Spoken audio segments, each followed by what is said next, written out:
Jadi crab mentality atau yang sering disebut sebagai mentalitas kepiting adalah sebuah fenomena psikologis yang menggambarkan pola pikir negatif di mana seseorang yang gagal mencapai sesuatu justru merasa tidak rela melihat orang lain itu berhasil.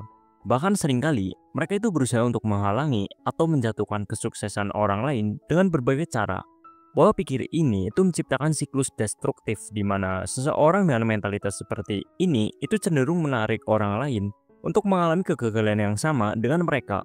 Pola pikir seperti ini itu seolah menyiratkan pesan, jika saya tidak berhasil, maka kamu juga nggak boleh berhasil. Fenomena ini sayangnya sangat umum terjadi dalam berbagai kalangan masyarakat di Indonesia. Crab mentality seringkali dipicu oleh perasaan iri, dengki, atau rasa tidak aman terhadap keberhasilan orang lain. Mereka merasa terganggu melihat orang lain itu memperoleh sesuatu yang tidak bisa mereka raih. Dan ini itu seringkali memicu perilaku negatif seperti menjatuhkan, menyebarkan gosip, atau bahkan melakukan hal-hal jahat yang lainnya. Dalam banyak kasus, mentalitas ini itu muncul dalam bentuk persaingan yang tidak sehat, sikut-sikutan, atau usaha yang disengaja untuk membuat orang lain itu tetap berada di bawah, agar tidak ada yang terlihat lebih unggul. Di Indonesia sendiri, mentalitas kepiting ini itu terasa sudah cukup mengakar, baik secara sadar maupun tidak sadar. Fenomena seperti ini itu bisa ditemukan di berbagai lingkungan, mulai dari sekolah, tempat kerja, hingga dalam kehidupan bermasyarakat. Dalam dunia pendidikan, misalnya ungkapan seperti yang lain aja nggak ngumpulin tugas, masa lo mau ngumpulin sendiri? Atau contoh lainnya yang sangat umum terjadi di Indonesia ya, kalau lo nggak ikut bolos bareng kita, lo nggak solid bro. Nah, ungkapan-ungkapan ini itu sering terdengar dan seringkali dianggap sebagai bentuk solidaritas. Padahal jika kita pikirkan lebih dalam, pola pikir seperti ini itu tidak hanya merugikan orang lain ya, tapi juga menghalangi individu untuk berkembang dan membuat mereka itu terus terjebak dalam lingkaran yang sama tanpa adanya kemajuan. Hal yang serupa juga dapat ditemukan di lingkungan kerja, di mana rekan kerja yang berhasil seringkali menjadi sasaran gosip, sindiran, atau bahkan perlakuan yang tidak adil, semata-mata karena keberhasilannya dianggap sebagai ancaman bagi orang lain. Mentalitas seperti ini itu tidak hanya merugikan individu, tetapi juga memiliki dampak besar terhadap masyarakat secara keseluruhan. Dalam skala kecil, pola pikir ini itu menghambat seseorang untuk berkembang. Dalam skala besar, crab mentality itu menjadi salah satu penghambat utama kemajuan suatu negara. Karena masyarakat yang seharusnya saling mendukung, justru lebih sibuk menjatuhkan satu sama lain. Jadi setelah kalian tahu tentang crab mentality ini, coba deh share pengalaman kalian di kolom komentar ya. Hal-hal yang pernah lo alami tentang mentalitas kepiting ini. Mungkin bisa dari teman, keluarga, atau siapapun itu ya. Siapa tuh bisa jadi bahan refleksi bareng kita semua. Oke, kita lanjut. Kenapa mentalitas ini itu disebut sebagai crab mentality ya?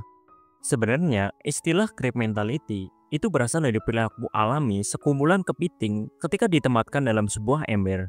Dalam situasi seperti itu, kepiting-kepiting ini itu biasanya akan berlomba-lomba untuk memanjat keluar dari ember. Namun yang menarik adalah, jika salah satu kepiting hampir berhasil keluar, kepiting lainnya justru akan menariknya kembali ke bawah. Bukannya membantu satu sama lain untuk keluar. Mereka malah memastikan bahwa tidak ada satupun dari mereka yang berhasil keluar dari ember tersebut. Pola pikir ini itu seolah berkata, kalau aku tidak bisa keluar, kamu juga harus tetap di sini bersamaku. Kalau dianalogikan pada manusia, hal ini kemudian dimaknai sebagai sikap egois atau iri hati terhadap pencapaian orang lain yang membuat seseorang itu mencoba menarik temannya jatuh agar tidak meraih kesuksesan. Jadi apa sih yang sebenarnya menjadi penyebab munculnya crab mentality ini? Ya sederhana saja, tidak bisa kita pungkiri bahwa kita sebagai makhluk sosial itu secara alamiah cenderung hidup berkelompok. Kehidupan berkelompok inilah yang seringkali memberikan banyak manfaat dalam banyak hal, seperti mendukung untuk mencapai tujuan bersama, berbagi tanggung jawab dalam pekerjaan, membantu dalam proses belajar di lingkungan pendidikan, atau memperkuat hubungan dalam pergaulan sosial. Kehadiran kelompok ini itu menjadi suatu kekuatan yang mendorong individu untuk berkembang. Namun di balik kebersamaan tersebut, seringkali muncul sifat kompetitif yang bisa memotivasi seseorang untuk menjadi lebih baik. Dalam batas yang wajar, kompetisi seperti ini itu bisa memberikan dampak yang positif. Namun masalah timbul ketika sifat kompetitif tersebut itu berkembang menjadi sesuatu yang berlebihan. Dan pada akhirnya, membentuk mentalitas kepiting atau crab mentality. Sifat kompetitif yang berlebihan ini seringkali merusak hubungan antar individu dalam kelompok. Alih-alih mendorong sesama untuk maju, orang-orang yang memiliki grab mentality justru akan merasa lebih baik jika orang lain juga akan gagal atau tidak bisa meraih kesuksesan yang lebih tinggi. Ini adalah pola pikir yang sangat tidak baik karena akan menciptakan suasana di mana setiap individu saling menjatuhkan, bukannya saling mendukung. Pola pikir orang-orang dengan grab mentality itu biasanya sangat sederhana, namun sangat berbahaya, yaitu jika saya tidak bisa mendapatkan apa yang saya mau, kamu juga tidak boleh mendapatkannya. Penyebab lain dari grab mentality adalah perasaan percaya diri yang rendah. Ketika seseorang merasa tidak mampu atau merasa gagal dalam mencapai tujuannya, ia cenderung merasa terancam jika melihat orang lain itu sukses. Alih-alih mendorong dirinya untuk berusaha lebih keras, ia malah memilih untuk menarik orang lain ke dalam kegagalan yang ia alami. Karena itu, membuatnya merasa lebih aman dan tidak sendirian dalam keterpurukannya. Perasaan iri hati juga bisa memicu munculnya grab mentality. Saat seseorang melihat orang lain itu sukses dalam banyak hal yang tidak bisa ia capai, rasa iri itu berubah menjadi kebencian atau tidak suka melihat orang lain itu berhasil. Untuk menghilangkan grab mentality dalam diri, berikut ada beberapa langkah yang dapat kalian lakukan.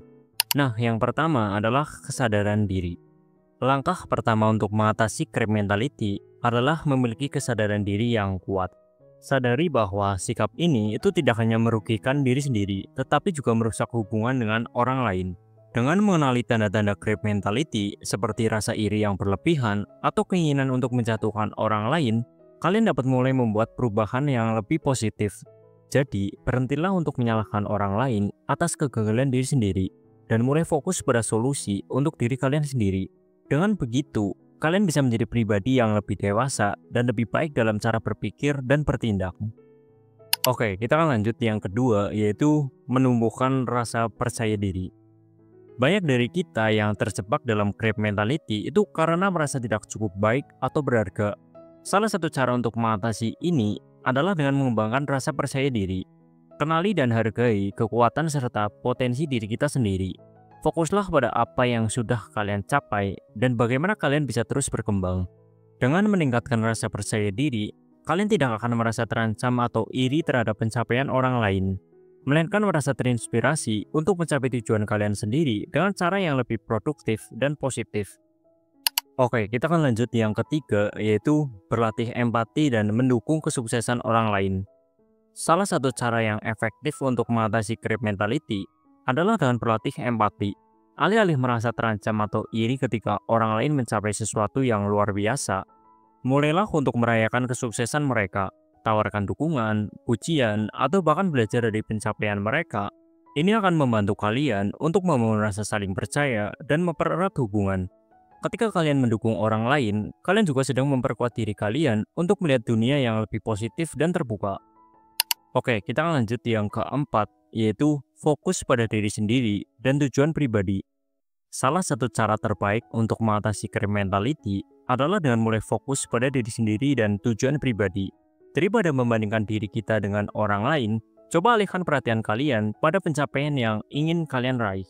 Menyadari bahwa setiap orang itu memiliki waktu dan jalan yang berbeda untuk mencapai kesuksesan akan membantu kalian untuk lebih menghargai proses kalian sendiri. Oke, kita akan lanjut yang kelima, yaitu lingkungan sosial yang positif. Lingkungan sekitar kita itu sangat mempengaruhi pola pikir kita. Hindari bergaul dengan orang-orang yang cenderung memperburuk sikap grab mentality, seperti mereka yang selalu membandingkan atau merasa terancam oleh kesuksesan orang lain. Jadi, carilah lingkungan yang mendorong kalian untuk berkembang. Lingkungan yang mendukung itu tidak hanya akan membuat kalian merasa lebih nyaman, tetapi juga memberikan kalian kesempatan untuk belajar dan berkembang.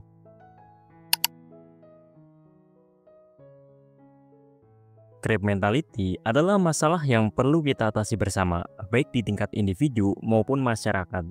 Jika kita terus-menerus terjebak dalam pola pikir ini, kita tidak hanya menghambat perkembangan diri kita, tetapi juga merusak hubungan kita dengan orang lain. Untuk itu, sangat penting untuk mulai mengubah cara berpikir ini dengan melihat lebih jauh dari kesuksesan pribadi. Dengan menghargai pencapaian orang lain dan tidak merasa terancam oleh keberhasilan mereka, kita bisa menciptakan lingkungan yang lebih mendukung dan positif. Ketika kita memilih untuk bekerja sama dan mendukung satu sama lain, bukan hanya kita yang akan berkembang, tetapi juga orang lain di sekitar kita. Fokuslah pada perkembangan diri dan nikmati proses belajar yang terus berlangsung. tanpa merasa perlu untuk menghalangi langkah orang lain. Pola pikir yang terbuka dan saling menghargai adalah kunci untuk menciptakan perubahan yang lebih besar. Tidak hanya untuk diri sendiri, tetapi juga untuk lingkungan kita. Gue ucapin terima kasih yang sebesar-besarnya buat kalian yang udah meluangkan waktunya untuk menonton video ini sampai akhir. Kalau kalian ngerasa video ini bermanfaat, jangan lupa like, komen, dan subscribe. Kalau kalian ada kritik atau saran, silahkan ditulis di kolom komentar.